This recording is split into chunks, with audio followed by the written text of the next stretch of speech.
અને મારો video record કરીને રાખજો. ચલાવવું હોય ને તો 1/9, 1/10 અને 1/12, 1/11 એ ત્રણેય દિવસે ચલાવજો. અને યાદ રાખજો કે એ દિવસે એ જાહેરાત નહીં જ આવે. જાઓ 1/9, 1/10, 1/11 જે જાહેરાત કીધી છે એ જાહેરાત નથી આવવાની. કારણ કે તમે બધા શાંત બેસી ગયા છો અને એ લોકો બિંદાસ થઈ ગયા છે અને બેલગામ થઈ ગયા છે. એક ઘોડો હોય ને, ઘોડો, એની ઉપર અંકુશ હોવો જોઈએ, લગામ હોવી જોઈએ. એ લગામ ક્યાંથી આવે ખબર છે? એ લગામ આવે તમારી માંગણીઓથી.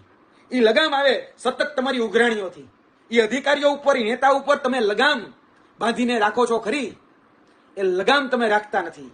એટલે બધા જ લોકો બેલગામ બની ગયા છે. એ નેતા હોય કે અધિકારી હોય, એ બે લગામ છે.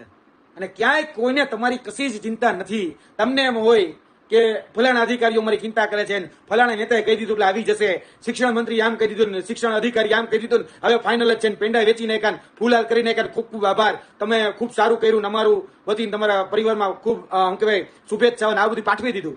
યાદ રાખજો, અફસોસ સિવાય તમારા જીવનમાં કશું જ કઈ વધવાનું નથી.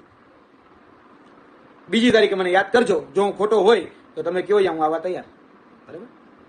બીજી તારીખ યાદ રાખજો, 2/9, 2/10 અને 2/11.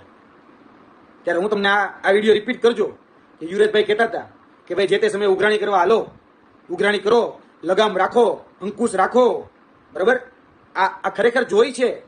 બાકી બે લગામ ઘોડો છે ને, એ ક્યારેય પોતાના ટાર્ગેટ સુધી ન પહોંચી શકે.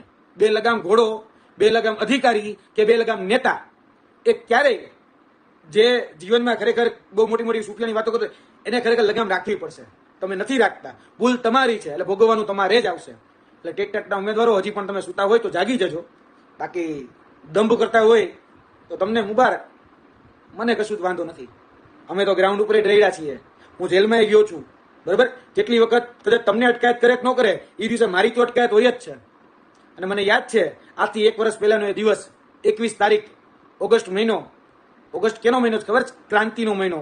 આ સીસી વાળા હોય, ફોરેસ્ટ વાળા હોય, ટેટટાટ વાળા હોય, બધાને કહી દઉં કે ક્રાંતિનો મહિનો છે.